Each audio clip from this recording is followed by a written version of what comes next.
Every day, Syracuse, a fisherman in a quiet Irish town, heads out to sea. Just him, his boat, and the endless gray waves. Same old routine, same quiet life. Until one day, everything changes. Instead of fish, his net hauls up a woman, unconscious, tangled in the ropes. For a terrifying moment, he thinks she's dead, but then she stirs. She's alive, but there's something strange about her. She refuses the hospital and won't even share her name. Says she doesn't remember much at all. So now Syracuse is stuck with this mystery woman and no clue what to do next. Eventually, he brings her to his late mother's old cottage. Remote, quiet, and the perfect place for her to lay low. Over some sandwiches, he offers her a place to stay. But before they can talk more, he has to take his daughter, Annie, to dialysis. At the clinic, while Annie's hooked up to the machine, Syracuse distracts her with A Fisherman's Tale, a story about a woman from the sea. Annie, sharp as ever, immediately picks up on the clues. She's convinced this mystery woman has to be a Selkie, those mythical creatures that live as seals but shed their skin to walk on land. According to legend, they always return to the sea. Later, when Syracuse drops Annie off at her mom's, the mood shifts. Annie's excited to try out her new electric wheelchair, but Maura, her mom, immediately kills the vibe. She blames Syracuse for not doing enough to find Annie a kidney donor. Classic Maura, always someone else's fault. The next morning, back at the cottage, things get weirder. Syracuse finds the woman washing clothes in the stream, humming a haunting tune in a language he doesn't recognize. Out of nowhere, she asks if she can join him fishing. Why not? Out on the boat, she finally shares her name, Ondine. Fitting, Ondine means from the water. The trip feels almost magical. Every lobster trap comes up empty, until Ondine starts singing that same eerie melody. Suddenly, the traps are full. Syracuse can't believe it. Afterward, he offers to take her into town to celebrate. Maybe grab dinner or check out the market. But Ondine politely turns him down. So instead, he thanks her with a simple gift, a new dress from the local shop. Later, when he picks Annie up from school, the sea woman story continues. Annie's already connecting the dots, convinced the legend is real. And that strange song Ondine hums? Nobody around here recognizes the language, which only makes Annie more sure this woman might not be from around here at all. Curious, Annie secretly follows her dad back to the cottage. She has to see this Selkie for herself. And sure enough, there's Ondine, totally at ease, chatting with Syracuse's dad like they've been friends forever. When someone casually asks how long she's staying, Syracuse just shrugs and jokes, why not forever? But honestly, the longer she sticks around, the less it feels like a joke. Meanwhile, Annie goes full detective. She raids the library for every book on Selkie legends, convinced she's living inside a real-life fairy tale. Syracuse, though, he's not so sure. Feeling unsettled, he heads to confession, and really lets it all out. 2 years sober. Nightmares about Maura's new husband dying and somehow ending up back with her. The priest suggests therapy, fair, but Syracuse ignores it and drops an even bigger bombshell. He found a woman in the sea and has been hiding her ever since. The priest barely bats an eye, just tells him he should probably come to mass. Back at the cottage, Ondine keeps settling in. She finds the clothes Syracuse bought her, pulls out a pair of fishnet stockings, and slips them over her hands like webbed fins. Just a quirky moment. Or maybe something more? Annie's not letting it go. Soon, she visits Ondine and notices something strange. She watches her swim, gliding through the water like it's second nature. Almost too perfect. Definitely not normal. Annie doesn't hold back. She straight up asks if Ondine can heal her. But Ondine just smiles and says no. There's no magic like that. Still, they talk. Turns out Ondine has plenty to say once you get her going. Annie asks what life's like under the sea. Ondine shrugs. Depends on the day. Singing's definitely easier underwater, though. Annie, of course, can't resist sharing everything she's learned from her Selkie research. How Selkies can stay on land for up to 7 years if they find happiness with a human. Then, almost offhand, she mentions how much her dad still misses his mom. And just like that, something starts to form between the three of them. A lonely fisherman, his sharp, fearless daughter, and this mysterious woman from the sea. Whatever it is, magic, luck, or just a little hope, it feels bigger than any of them, and none of them seem ready to let it go. Before heading home, Annie promises Ondine she'll visit again soon, and from the look on her face, there's no doubt she means it. Meanwhile, Syracuse swings by the library, probably hoping to dig into some Selkie lore himself. But Annie's already wiped the shelves clean. Every book? Gone. Classic Annie. While she's out, Annie bumps into some local kids showing off their bikes. Not one to miss out. She offers up her new electric wheelchair for a test drive. Big mistake. The battery dies. The chair rolls straight into the water, and the kids vanish like they were never there. Annie drags herself home, soaked and exhausted. Luckily, Alex,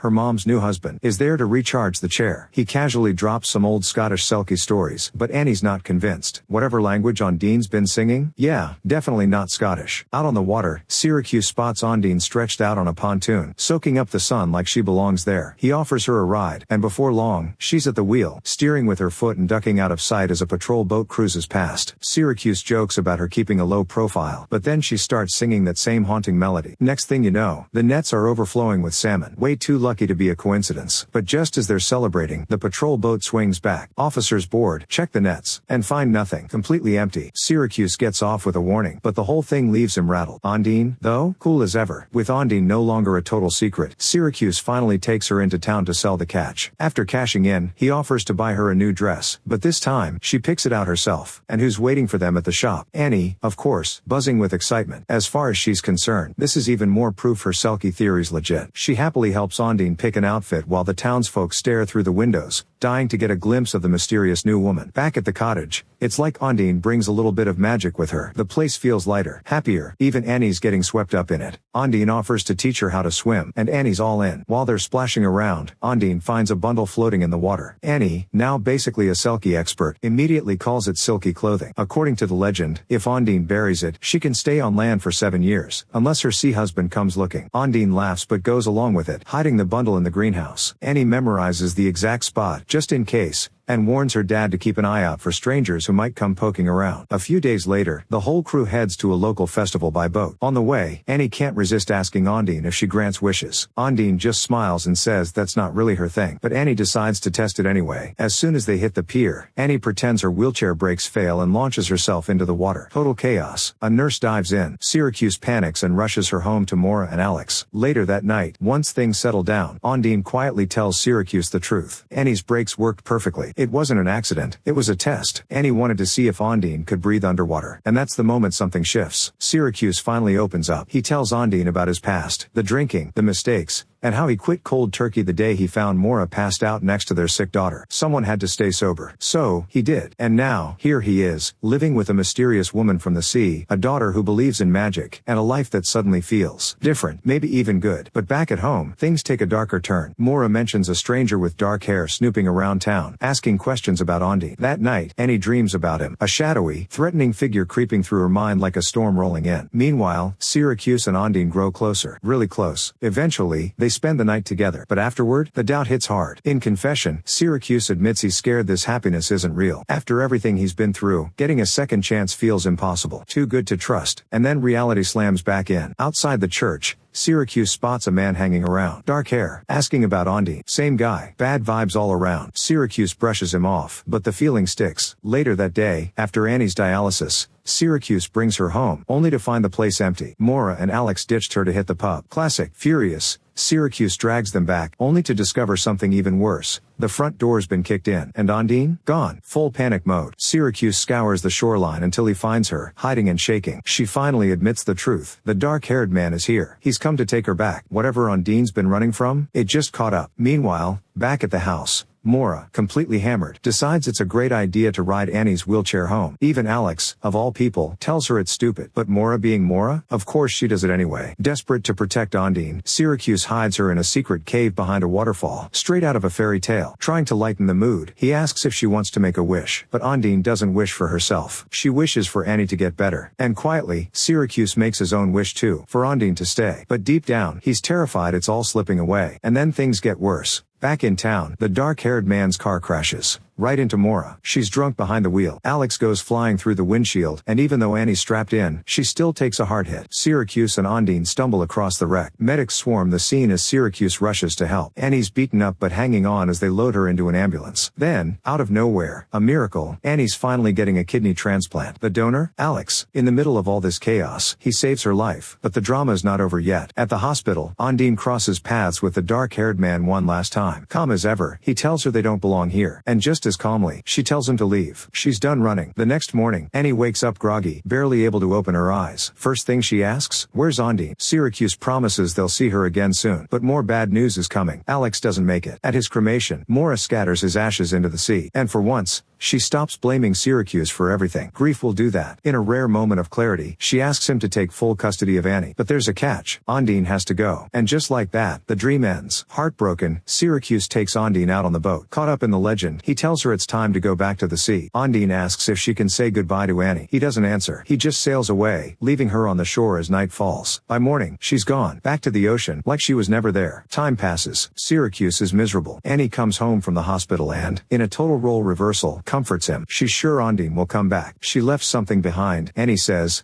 like it's obvious. And then, things start clicking. One day, Annie's watching TV, and this Icelandic band, Sigur Rós, comes on. They're singing the same haunting song Ondine used to hum. That's it. Syracuse bolts to the lighthouse. At first, nothing, just wind and waves. But then, way out in the distance, he spots a tiny fire. And there she is, Ondine, sitting by the flames. This time, Syracuse wants the truth. No more fairy tales. And Ondine finally gives it to him. Yes, her name is Ondine. But no, she's not a Selkie. The real story's messier. She was smuggling goods out of Romania when a raid went bad. Her handler shoved her overboard to save himself. Syracuse's net? It literally saved her life. But the truth doesn't solve everything. When they get back home, the men chasing Ondine are already there. They've taken someone hostage, demanding the Selkie clothes they think she's hiding. Luckily, Annie, always the genius, moved them. Thinking fast, Ondine tells the men the stash is in a lobster crate on the boat. They all head out. As the men pull up the crate, Annie gives Ondine a subtle nod and says, "You're the Selkie." They're not. That's the signal. Ondine shoves one guy overboard. Syracuse tackles the other. Both end up in the water just as the cops show up. One man gets hauled off in cuffs. And Ondine? Well, let's just say she figures out a way to stick around. And yeah, this story gets the fairy tale ending it deserves. Later, we find Annie in confession, casually spilling the latest gossip. Her dad's getting married. Not to a literal Selkie, but to someone even better. And in the final scene, Annie's dream finally comes true. A girl in a white dress, a fisherman in a suit, and the three of them sailing off into the horizon together. Because sometimes fairy tales don't stay on the page. Sometimes, they come to life.